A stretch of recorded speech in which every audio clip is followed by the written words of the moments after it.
여러분, 하나님의 살아계심과 함께 하심을 증명할 수 있는 가장 확실한 증거가 되는 것이 뭔지 아십니까?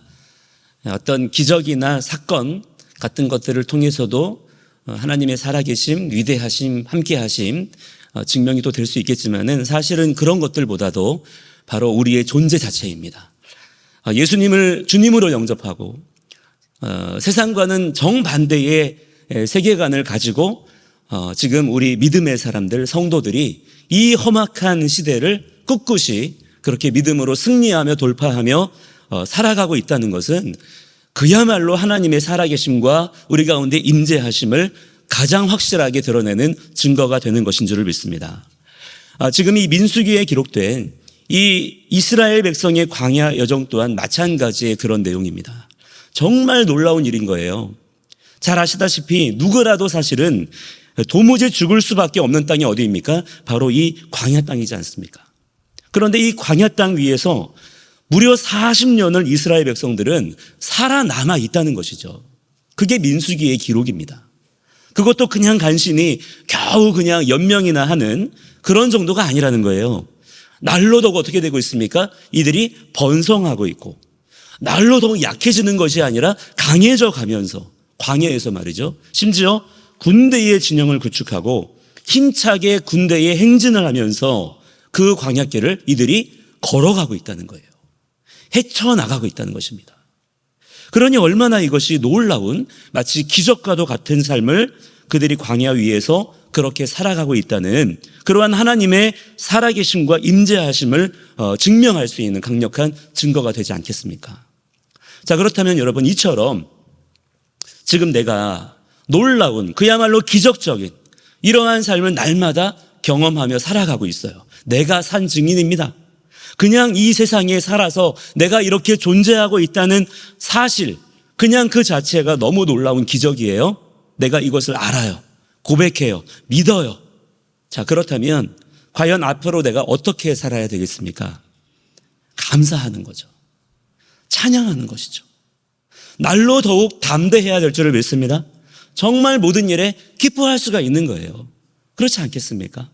그런데요, 오늘 민수기의 본문은 아주 의미심장한 한 가지의 현실 그대로를 우리에게 그대로 직시하게 해줍니다. 사람은 그럼에도 불구하고 원망하고 불평하더라는 거예요. 받은 은혜 금방 잊어버리고 지금 당장 내 눈앞에 있는 조건들, 환경들에 굴복하는 것이 지금 우리가 또한 함께 가지고 있는 이 연약함, 부족함이라는 것을 지금 광야 위에 서 있는 이 말씀 속의 이스라엘 백성들의 모습을 통해서 마치 우리에게 거울을 보여주듯이 우리로 하여금 또한 직시하게 해 주시는 것입니다. 여러분, 어제 읽으셨던 본문하고 비교해 보시면요, 오늘 본문의 내용은 어떻습니까? 너무 대조가 되는 말씀이에요. 어제까지의 그 이스라엘 군대의 위풍당당한 모습, 그 거대한 진영, 또한 하나님의 임재를 갈망하는 그 희망찬 모습은 온데간데 없고요. 하나님께 온갖 악한 말로 원망하며 울부짖으며 불평하는 그야말로 비겁하고 나약하기 그지없는 모습을 말씀에서 그대로 비춰주고 있는 것입니다. 하나님께서 다 보고 계시다는 거예요. 그러자 하나님께서 그들에게 어떻게 하십니까? 무섭게 진노하십니다. 1절에 보시면 하나님의 불이 일어났어요. 이스라엘 진영 끝을 살라버리셨다 그랬습니다. 그동안에 이스라엘 백성을 광야 위에서 지켜주시고 인도해 주시던 하나님의 불이 이제는 백성들의 원망 불평 앞에서 진노의 심판의 불로 나타나 역사하더라는 거예요. 그러나 주님은 노하기를 더디하시는 분이신 줄을 믿습니다. 오래 참으시는 분이십니다. 그래서 그들을 직접 불로 살라버리지는 않으시고 저 끄트머리 언저리부터 불길이 타오르게 하셨어요. 일단은 1차적으로 그들에게 엄중한 경고를 주신 것이죠. 정신 차리라는 거예요. 마음을 얼른 바꾸라는 것입니다. 원망과 불평을 그치라는 거예요. 그제야 백성들이 모세에게 부르짖고 모세가 하나님께 간절하게 백성들을 위하여 중보하며 기도하니 불이 꺼졌다는 것입니다. 자, 그렇다면 이제라도 어떻게 해야 될까요? 이제라도 정말 정신을 차리고 하나님께 원망하면 안 되는 거구나, 하나님께 불평하면 안 되는 거구나 심판받는 거구나. 정신 바짝 차려야 되겠다. 그래야 되는 게 정상이죠. 그리고는 다시 원래의 그 군대의 행진을 잘 걸어가야 되지 않겠습니까? 그런데요, 오늘 4절에 보니까요, 이스라엘 백성이 또다시 원망과 불평을 쏟아내는 거예요. 그것도 이제는 더 심하게 막 울면서 통곡하면서 신세를 막 한탄하면서 막 하나님께 악한 말들을 쏟아내더라는 것입니다. 그런데요, 그 이유가 무엇 때문이라고 나옵니까? 고기 먹고 싶다는 거예요. 애굽에서 먹었던 고기, 애굽에서 먹었던 그 싱싱한 야채들, 그 음식들이 너무 그립다는 겁니다. 그걸 지금은 못 먹고 있기 때문에 내가 불행하다는 거예요. 인생이 망한 것 같다는 것입니다. 비참하다, 슬프다, 억울하다, 그렇게 지금 이스라엘 백성들이 하나님 앞에서 통곡하고 있더라는 거예요. 자, 그런데 여기에서 오늘 말씀에 잘 보시면 지금 이 백성들의 원망과 불평이요, 그냥 단순한 원망과 불평이 아닙니다. 그냥 그들이 일어나게 된 게 아니에요. 주의 깊게 잘 살펴봐야 될 포인트가 있습니다. 우리 함께 오늘 본문의 4절 말씀을 함께 읽도록 하겠습니다. 4절 말씀 함께 읽습니다. 시작. 그들 중에 섞여 사는 다른 인종들이 탐욕을 품음에 이스라엘 자손도 다시 울며 이르되 누가 우리에게 고기를 주어 먹게 하랴. 아멘. 자, 이 원망과 불평의 시발점이 누구라는 겁니까? 이스라엘 백성들 중에 섞여 사는 다른 인종들, 이방인들, 잡족들이 이것을 부추겼다는 거예요.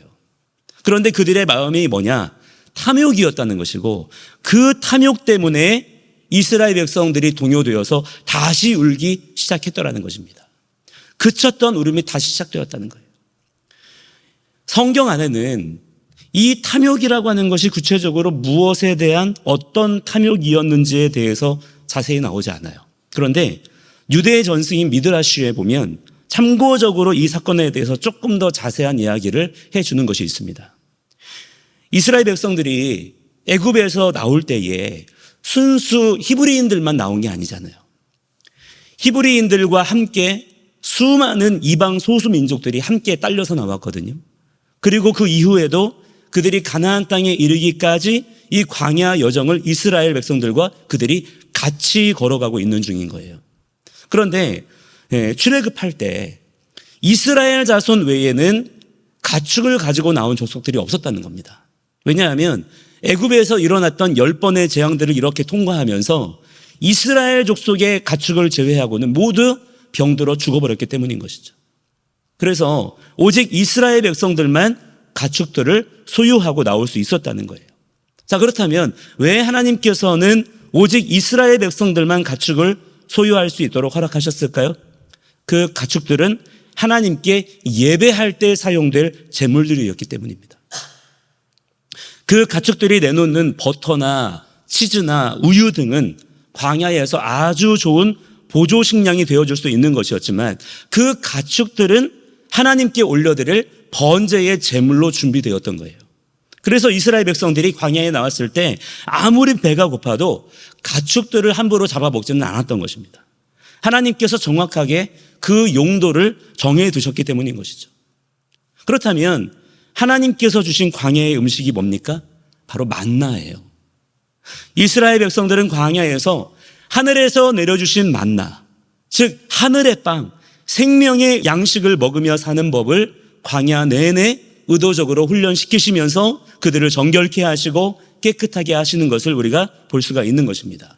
자, 그런데 그러던 중에 오늘 말씀에도 나오는 이 다른 인종들, 이방인들, 잡족들, 가축을 가지고 나오지 못한 그들이 이스라엘 백성이 가지고 있던 그 가축을 빼앗아 잡아먹기 위한 계략으로서 그런 악평들, 원망들, 불평들을 부추겼다는 거예요. 거기에 그만 이스라엘 백성들의 마음이 동요하기 시작하면서 소리 높여 그들이 오늘 말씀처럼 하나님께 울부짖게 되었다는 것입니다. 하나님이 주신 만나, 이제는 질렸다는 거예요. 이제는 그만 먹고 싶다는 겁니다. 여기에 있는 이 가축들 한번 보라는 거예요. 옛일을 떠올려 보라는 것입니다. 얼마나 우리가 애굽에 있을 때 이것들을 맛있게 먹었었냐는 거예요. 그 맛을 한번 추억해 보라는 겁니다. 만나의 은혜가 잊혀지고 지금 내 눈앞에 있는 그 가축들이 음식으로 보이는 거죠. 군침이 도는 겁니다. 그러니 이것을 함께 잡아먹자는 거예요. 그러면서 막 백성들을 부추기는 이들이 있었다는 겁니다. 즉 무슨 뜻이냐? 하나님께 드릴 예배는 이제는 중단하자는 거예요.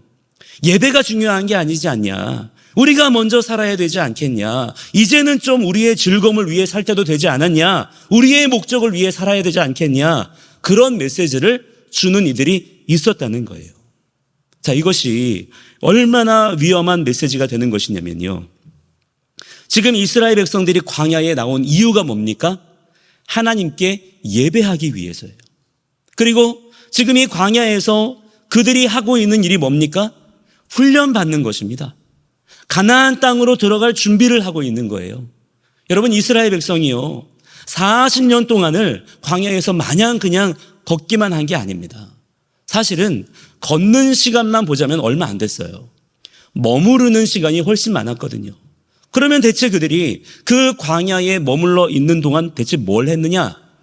이 또한 성경에는 자세히 안 나오지만 미드라시 같은 그런 유대 문헌에는 조금 더 부연 설명이 나옵니다. 그들이 과연 광야에 있는 동안 뭐 했을까요? 뭐 농사를 지었겠습니까? 뭐 성벽을 쌓았겠습니까? 뭘 했겠어요? 다른 게 아니었다는 거예요.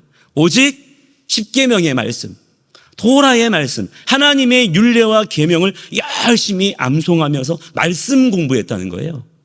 전 세대가 그냥 40년 동안 말씀으로 충만하도록 그것이 광야에서의 이스라엘 백성의 삶이었다는 겁니다.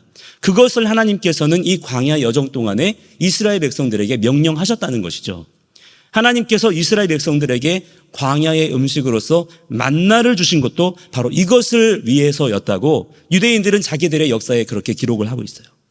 만나는 광야 여정 중인 이스라엘 백성들에게 있어서 반드시 필수적인 음식이었습니다. 이 만나는 가루로 빻아서 물에 반죽하여 구워 먹는 음식이기 때문에 조리할 때 그 과정이 복잡하지 않아요. 많은 시간이 소요되지 않았어요.